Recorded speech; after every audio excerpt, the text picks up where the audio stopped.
In the mid-2000s, ASIS, Australia's elite intelligence agency, embarked on one of its most complex and high-risk operations, known as Operation Spider. The mission's objective was clear: infiltrate and dismantle an international network of cyber-terrorists targeting Australian interests and critical infrastructure.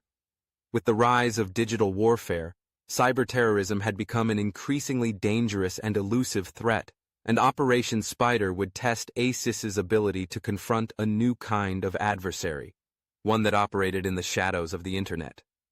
The operation began when ASIS intercepted intelligence that a group of cyber-terrorists had been actively targeting Australian government networks, banks, and key industries.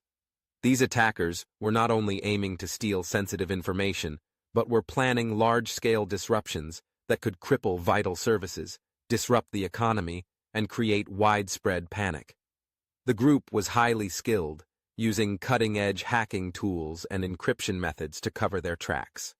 The threat was immediate, and ASIS knew that a failure to neutralize the group could lead to severe consequences for national security.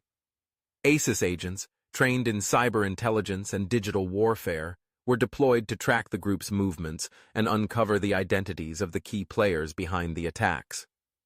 Unlike traditional intelligence work, this operation required agents to operate in the digital realm, using sophisticated tools to track IP addresses, monitor communications, and trace the digital footprints left by the cyber-terrorists.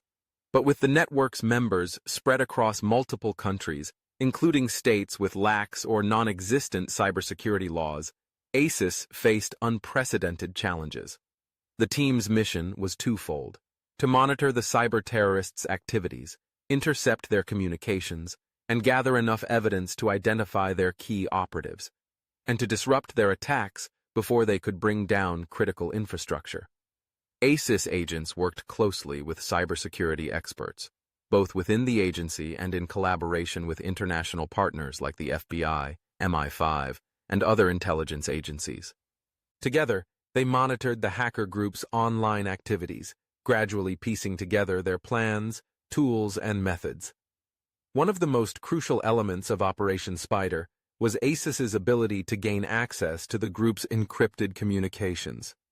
The cyber-terrorists were careful to use advanced encryption and secure channels to communicate, but ASIS's agents, drawing on their experience in signals intelligence, SIGINT, and cyber operations, successfully intercepted messages and tracked the group's movements across the dark web.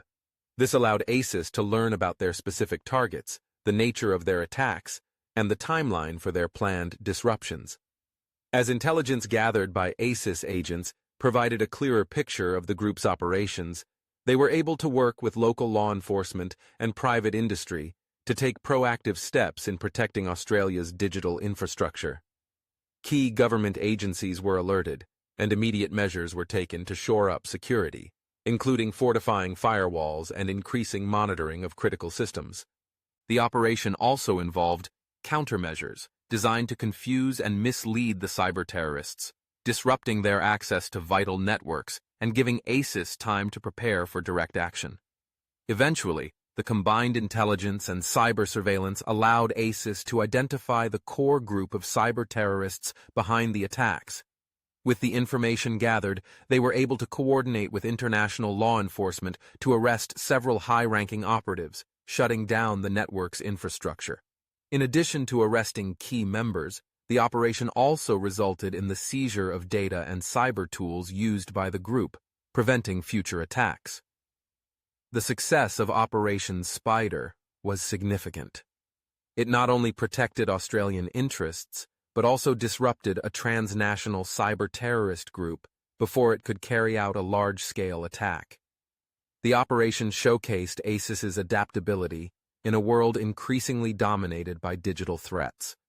While the operation was largely classified, the results were felt internationally, as the tactics used in Operation Spider became part of the global counter-cyber-terrorism playbook. ASIS's ability to operate in the digital realm added a new layer to the agency's legacy, highlighting its growing role in protecting national security in the cyber age. Operation Spider proved that intelligence agencies must evolve and adapt, using new technologies and expertise to combat threats that could strike anywhere, at any time, and without warning. Behind the scenes, ASIS's cyber agents worked relentlessly to protect Australia from unseen adversaries in the digital world, reinforcing the importance of intelligence in safeguarding a nation's future.